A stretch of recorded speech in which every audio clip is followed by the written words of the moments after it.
la Tunisie se relève. Entre Méditerranée et désert, entre histoire millénaire et défis contemporains, une nation avance.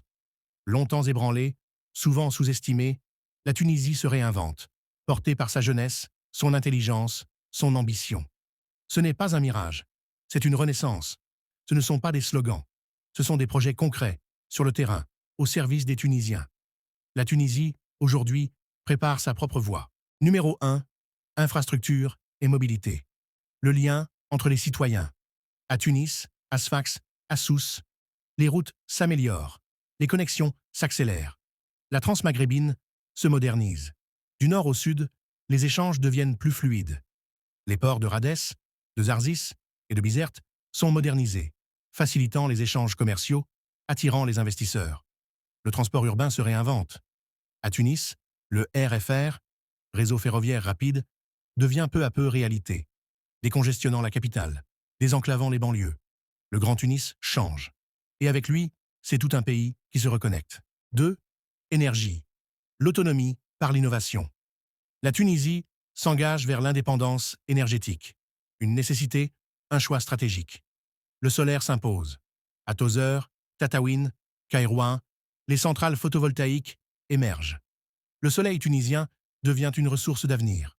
L'éolien souffle fort sur le Cap Bon et le centre du pays. Des projets hybrides se multiplient, combinant stockage et production.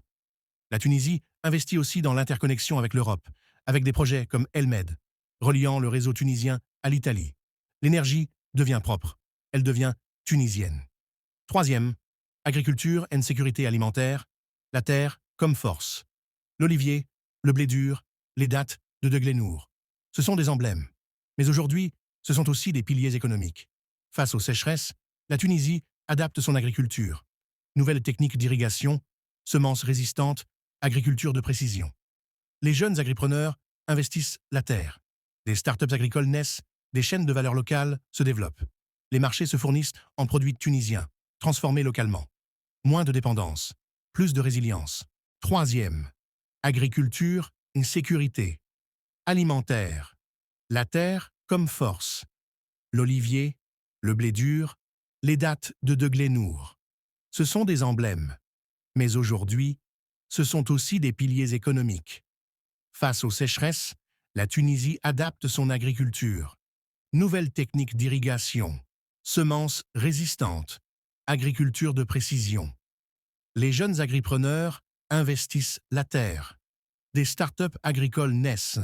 Des chaînes de valeur locales se développent.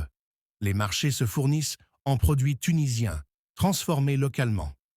Moins de dépendance, plus de résilience. 4. Santé, un service public qui se répare. Les Tunisiens veulent se soigner dignement. L'État en prend acte. Le programme de rénovation des hôpitaux avance. À Kasserine, Gafsa, Gendouba, des centres de santé sont modernisés, mieux équipés. Le numérique entre dans les hôpitaux, dossiers médicaux informatisés, télémédecine dans les régions reculées. La formation des médecins est renforcée. Des partenariats avec les universités internationales se multiplient. Et surtout, l'équité devient une priorité. Un droit pour tous, pas un privilège pour quelques-uns. 5. Numérique and technologie. Le futur est local. La Tunisie, c'est aussi une terre d'ingénieurs, de codeurs, d'innovateurs. Le pôle technologique d'El Ghazala continue d'attirer des startups, des incubateurs, des projets d'intelligence artificielle. Les universités tunisiennes forment des talents dans le cloud, la cybersécurité, le big data. L'administration devient digitale. E-service, paiement en ligne, dossiers centralisés. Le numérique rapproche l'État du citoyen et donne à la jeunesse des outils pour bâtir l'économie de demain. 6. Éducation et formation. La clé de la dignité. L'école tunisienne évolue. Elle résiste malgré les difficultés. Des écoles pilotes sont rénovées. Les enseignants sont mieux accompagnés. Les programmes se modernisent. L'enseignement technique et professionnel est renforcé. Agriculture, bâtiments, métiers du numérique, Tourisme durable. Les partenariats publics-privés permettent d'intégrer les jeunes au marché du travail dès la sortie des études. L'université tunisienne, malgré ses limites, forme encore des leaders, des chercheurs, des entrepreneurs. C'est par l'école que la Tunisie s'émancipe. Septième tourisme en culture, un patrimoine vivant. La Tunisie ne vend pas que des plages, elle partage une histoire. Carthage, Douga, Kairouan, El Djem. Des trésors classés, restaurés, mis en lumière. Le tourisme se diversifie. Écologique, saharien, culturel.